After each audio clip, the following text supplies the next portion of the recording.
Hace muchos años trabajé en el Centro de Rehabilitación Mental de Santo Domingo. Entre los casos de síndrome postraumático de guerra más extraños que traté, estaba el de un joven soldado cuyos compañeros habían muerto todos en combate. El joven fue encontrado por un grupo de campesinos escondido en una pequeña cueva junto a un arroyo, temblando y al parecer había perdido el habla. Se encontraba en un estado de shock del que jamás se pudo recuperar. Pero una noche de tormenta me buscó y ante mi sorpresa habló por primera vez, accediendo a contarme una historia que no puedo calificar más que de horrorífica.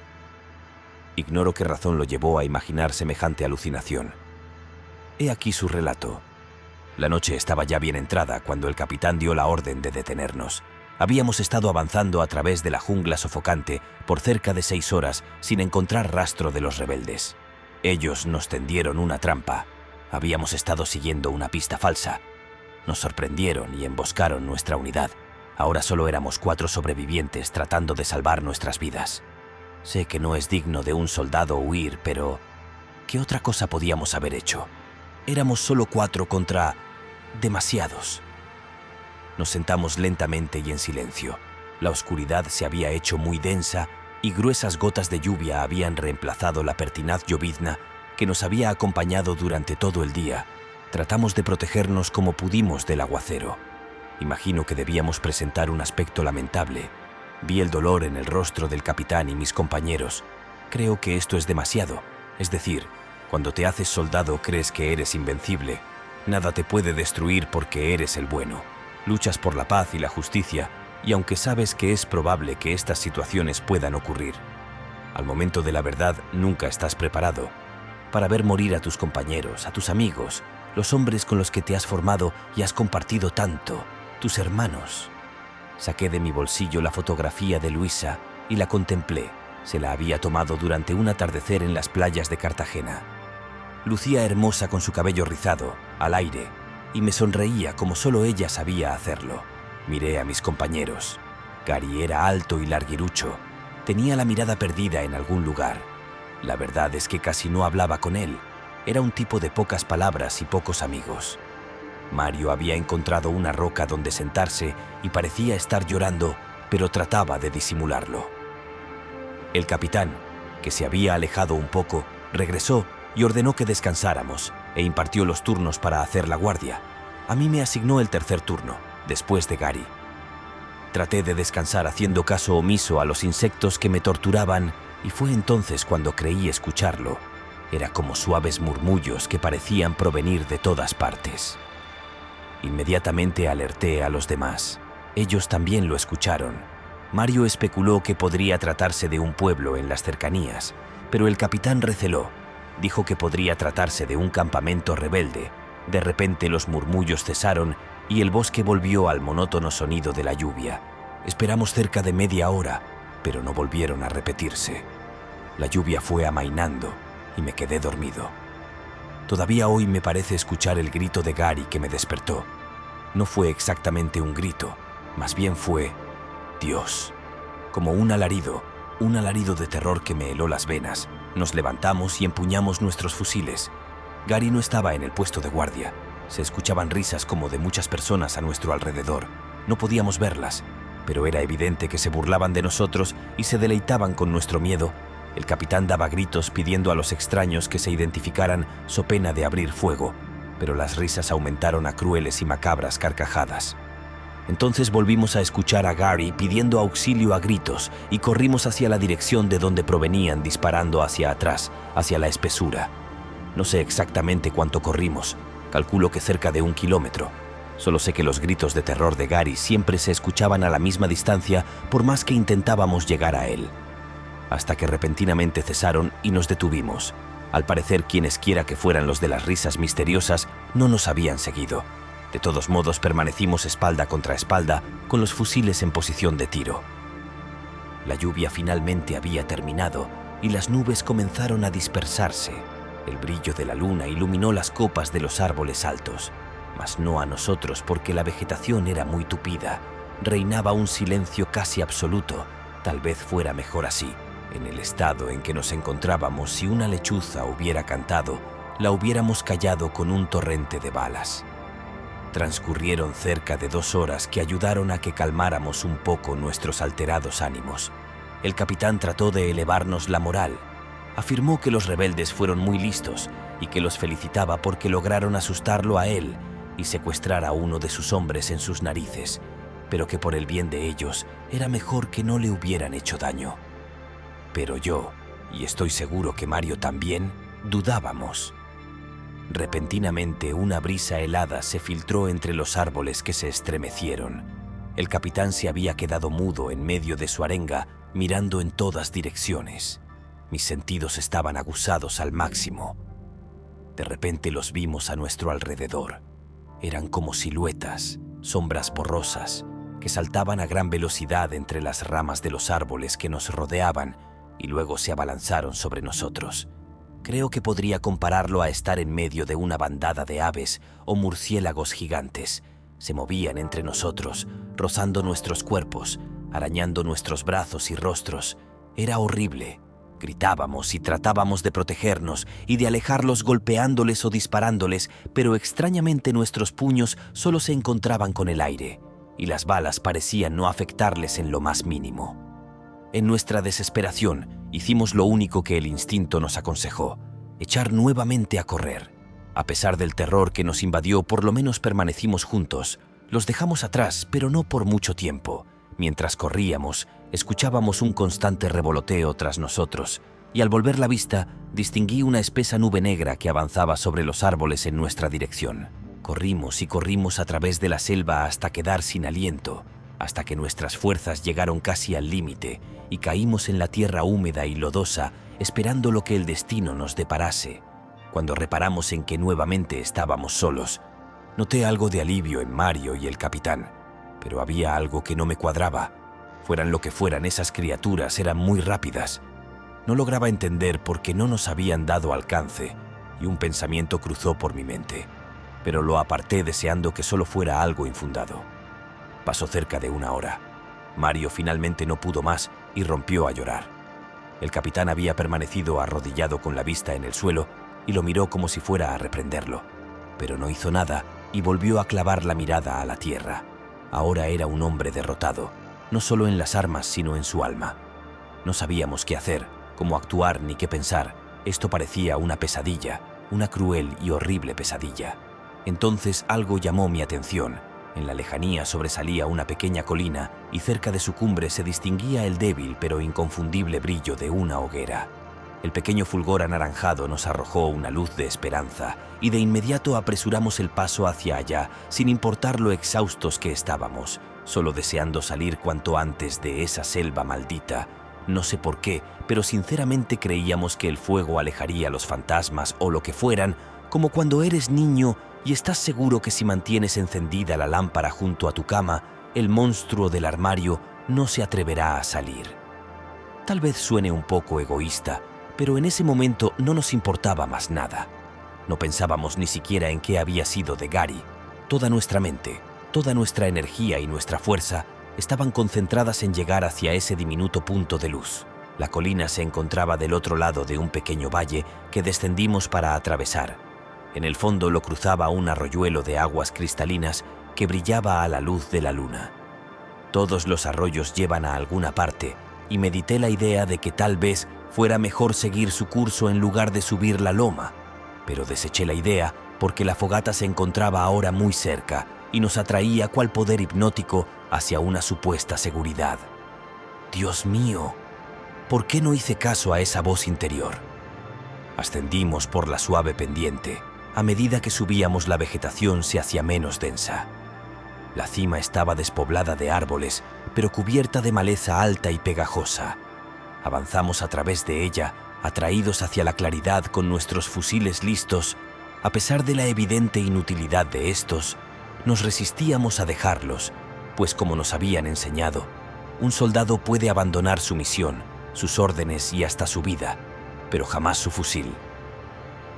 Finalmente salimos de la maleza y divisamos la hoguera. Estaba en medio de un claro a unos 200 metros y a su alrededor había un grupo de personas de pie rodeándola en círculo. Personas de carne y hueso, no sombras ni fantasmas. Fuimos hacia ellos convencidos de dirigirnos a la salvación. A medida que nos acercábamos, nos pareció que hablaban o murmuraban entre ellos. Nos detuvimos sorprendidos a pocos pasos del círculo. Todos vestían togas negras. Los hombres eran calvos o con la cabeza rapada, y las mujeres usaban una caperuza o capuchón sobre el cabello. Eran bastante pálidos, aunque de facciones hermosas. Mantenían los ojos cerrados y sus brazos extendidos a ambos lados del cuerpo, unidos con sus vecinos por las palmas de las manos levantadas. Pero no estaban inmóviles, no. Se mecían suavemente a uno y otro lado al compás de sus murmullos, que ahora pude identificar como una especie de cántico ininteligible. Por un momento no supimos qué hacer. Aparentemente no nos habían visto. El capitán se adelantó y saludó en voz alta identificándose y solicitándoles ayuda, pero ellos ni siquiera se dieron por enterados. Por el contrario, la entonación del cántico subió de tono.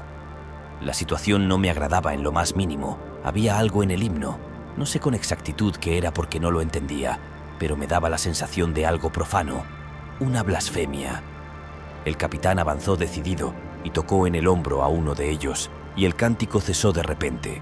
Los danzantes se detuvieron al unísono y se quedaron inmóviles. Entonces el círculo se abrió un poco, justo donde estaba el capitán, como invitándole a entrar. Aún permanecían con los ojos cerrados.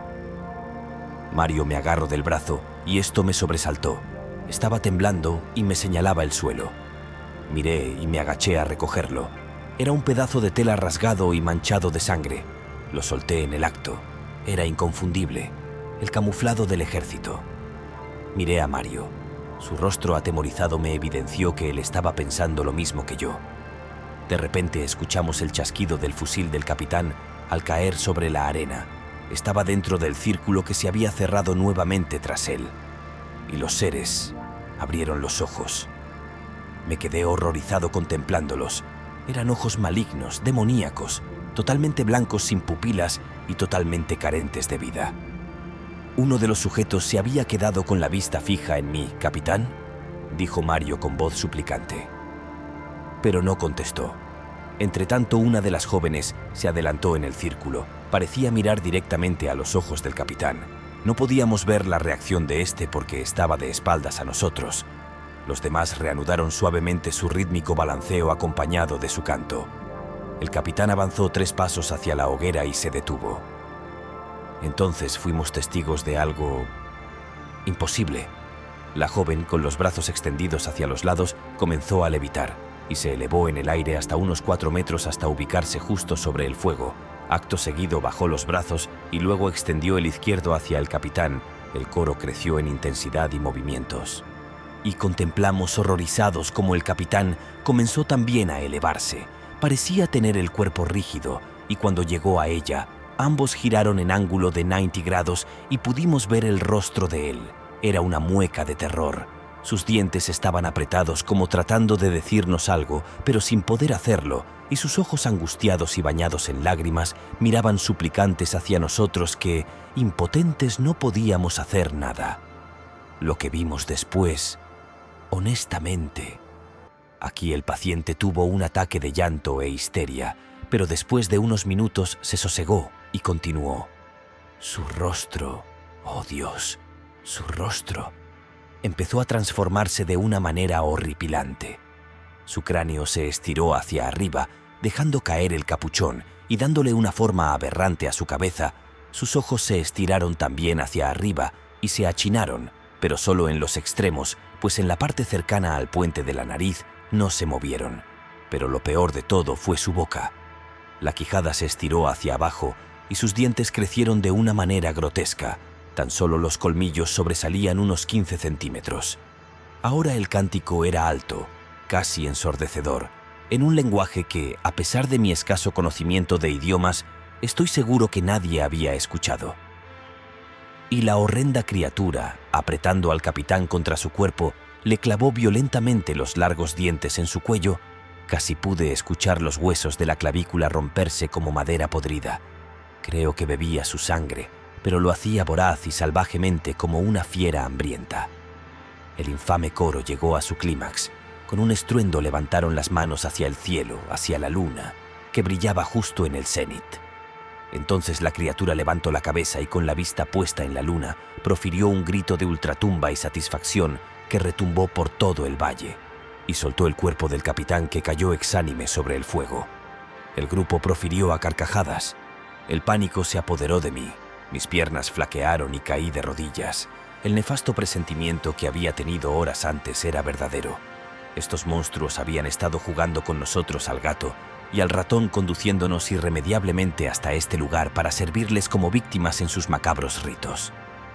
Me llevé las manos a la cabeza y la apreté con fuerza. En nombre del cielo, ¿dónde estaba? ¿A dónde me había traído el destino? ¿Qué lugar infernal era este bosque en el que los demonios vagaban libres como amos y señores, alimentándose de la sangre y la vida de los humanos? Un pensamiento... Mario. Abrí los ojos de nuevo y el grupo había iniciado otra vez el cántico. La criatura había tomado otra vez su forma humana y había regresado a su puesto. En su lugar ahora estaba uno de los hombres y Mario se dirigía hacia él sin poderlo evitar. No podía volver a pasar otra vez por lo mismo. Me abalancé sobre él intentando retenerlo, pero una fuerza invisible me lanzó por los aires hacia atrás. No me explico cómo, pero tuve la certeza de que había sido obra del hombre que me había quedado mirando fijamente. Mario se detuvo. Creo que estaba haciendo un gran esfuerzo o haciendo uso de todas sus fuerzas y logró mascullar algo entre dientes. ¡Huye! Y de repente volvió la cabeza hacia el frente y comenzó a elevarse hacia el hombre, que ya lo esperaba flotando sobre el fuego. Espero que se me pueda comprender. Me dolió dejar a Mario, pero yo ya no podía hacer nada por él y de verdad no quería presenciar. Así que me lancé a la carrera. No bajé la colina por la misma ruta de ascenso, sino por el lado al que se dirigía la corriente del arroyo. Allí había árboles otra vez. De hecho, en esta parte, el bosque era más enmarañado. La luna estaba oculta momentáneamente por una nube, así que andaba casi a ciegas, guiado únicamente por el más básico instinto de supervivencia. Corría, más bien galopaba entre el espeso follaje, y no pude evitarlo. No vi llegar el precipicio y resbalé pendiente abajo. Traté de aferrarme a hojas y ramas durante la caída, pero fue inútil. No sé cuánto permanecí inconsciente, pero estoy seguro que habían pasado varias horas porque ya no había luna y el cielo pasaba a un color azul turquí. Desperté semisumergido en el pedregoso lecho del arroyo. Tenía todo el cuerpo adolorido y me dolía terriblemente el brazo derecho. Probablemente se trataba de una fractura. Me incorporé dificultosamente y avancé. Traté de no pensar en lo que había pasado y solo me concentré en caminar, pero no pude.